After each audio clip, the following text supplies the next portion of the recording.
Okay, so after the Olmecs, okay, the next civilization that was present in Mesoamerica were the Mayans. The Mayans, they emerged in what is called or what is known as the Yucatan Peninsula. And this is located in southern Mexico. Ayan. Dumating sila around 600 years pagkatapos ang mga Olmecs. Tapos na-reach nila yung kanilang pinaka-peak or yung masasabi natin na yung pinaka-tuktok o pinaka-height ng kanilang civilization around 300 to 900 CE or Common Era.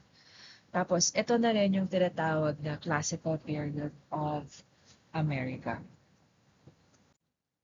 Ayan. Yung mga Mayans po, no, they established what we call an autonomous city-state or autonomous kingdoms. Pag sinabi nating autonomous city-states or autonomous kingdoms, ang ibig sabihin po nito is sila ay self-governing, no? Yung they have their own leaders, tapos kaya nilang i-produce yung sarili nilang mga pangangailangan, na hindi sila masyadong umaasa sa ibang mga city-states or sa mga ibang mga communities na nakapaligid sa kanila. Yun nga lang, as an empire, hindi sila united. Tapos, yung kanilang mga kings, yan, they served as both political and religious leaders. Ibig sabihin po niyan, sila yung nagpapatakbo ng government and at the same time, sila din yung in charge sa mga religious activities sa kanilang mga lugar. Now, in terms of their economy, ang mga Mayans mas nag-focus sa agriculture or sa farming at saka sa pakikipagkalakalan or sa trade. Kadalasan din, yung mga hari, sila yung mga nagli-lead ng mga activities at pinapaniwalaan daw po na sila ay kayang makipag-usap or makipag-communicate sa mga gods. Now, para makuha yung favor ng kanilang mga gods. Oh, by the way, they were also polytheistic, ano? They believed in many gods. Yan. Para makuha yung favor ng mga gods, like the Olmecs na binanggit ko dun sa nakaraan kong lecture, is they also practice human sacrifices or nag-aalay ng tao. Ayan. Para sa mga Olmecs, marami silang mga iba't ibang mga gods. Ano? But yung sinasabi daw po na isa sa pinaka-important or one of the main gods was ang pangalan po ay Yun Caangs. Ayan po, no? He's considered as one of the most important of the Mayan gods. Ayan, para nga ulit mawin yung favor, ang ginagawa nila is they would practice human sacrifices. And then, they also believe that the Mayan world was divided into several parts. No? May tatlong hati daw po. The first one ay yung tinatawag nilang the upper world or the abode of gods. Ang ibig sabihin po ng abode is home. And then, yung nasa gitna daw po ay yung tinatawag nilang the middle world. Yan. Ito po ay kung saan nakatira ang mga tao or where the humans live. And the last one is yung tinatawag nilang the underworld. The underworld naman po ay ang bahay para sa mga namayapa na and also the home of other gods or the gods from the underworld. Now, meron din silang mga contributions to society. Among them siguro, yung pinaka-popular din as tinatawag nilang the Mayan calendar. Yan, very important itong calendar na to kasi they did not just have one, but in fact, they had two. Take note po ha, dalawa ang kanilang calendars.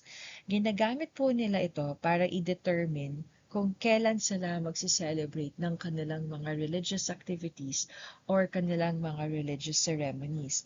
And then they would also use the other calendar para malaman nila kung kailan sila dapat mag-plant and then kung kailan din sila dapat mag-harvest. No? So basically, they had two calendars. One was for the religious activities and the other one was for the economic activities. Ayan. Tapos, another thing then is they were also able to predict kung kailan magkakaroon ng isang eclipse. Yeah, that's one of the things that they also did. And aside from that, they also recorded the achievements of their leaders on tall, flat stones na ang tinatawag po ay stela. Stela. Again, they recorded the achievements of their leaders on a flat stone known as a stela. Ayan, ito, nandito. Ayan, meron na silang writing system. Yung writing system po nila ay kagaya din na sa Olmecs. They also use glyphs. Tandaan po natin ha, when we say glyphs, these are not letters, but these are pictures na may mga meaning. And then, like what I had previously mentioned, nire-record din nila yung mga achievements ng kanilang mga leaders or kanilang mga pinuno on flat stones known as stela. And this was very important then in order to preserve their historical events, no, and also to see kung sino yung pagkasunod-sunod sa kanilang mga leaders or tinatawag nilang the royal lineages. Ayan po. Among the influences of the Mayans, ayan, first and foremost, we have of course their art.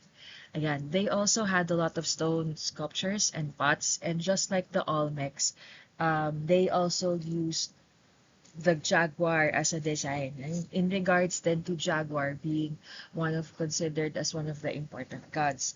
Again, for their architecture, they also had pyramid structures that were very similar then sa structures sa Egypt. And they were also polytheistic, gaya ng nabanggit ko, whereas they also shared and practiced a lot of religious beliefs and practices. Ayan po. So, gaya nga ng binanggit ko kanina dun sa art, no, the Olmec influence was very apparent in Mayan culture.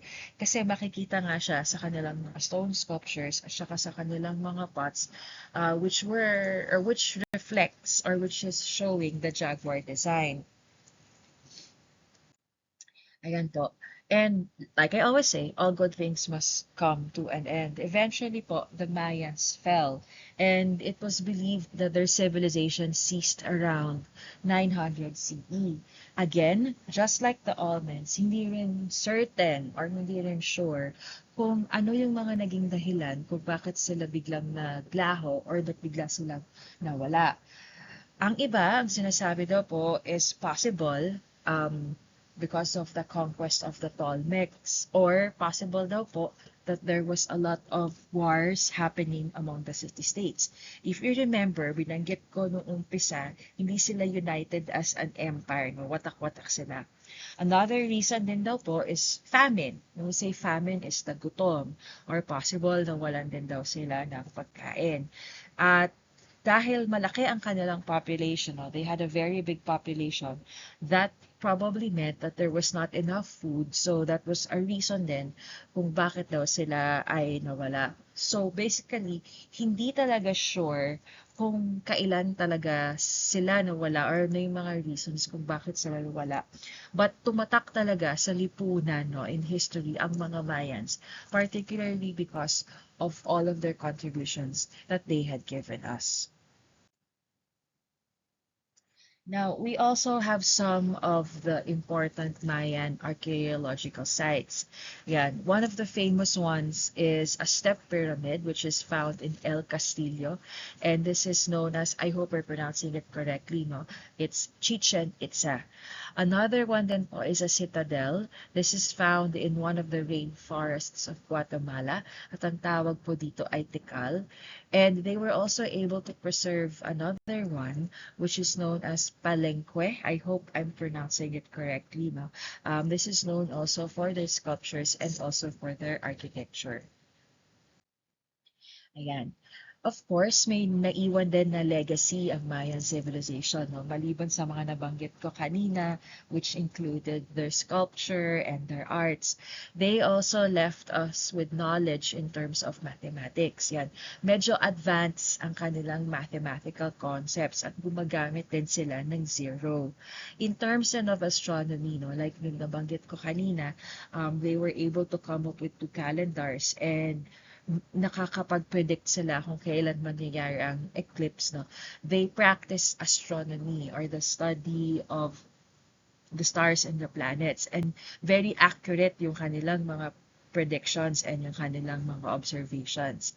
Ayan, just like what I had mentioned in the previous slide, they also left us with legacies in terms of architecture, no? Yung kanilang mga structures hanggang ngayon, they still exist at pwedeng dalawin or pwedeng bisitahin ng mga turista. And of course, their cultural influences. Yan, the modern Nayar people continue to preserve the aspect of their ancient culture.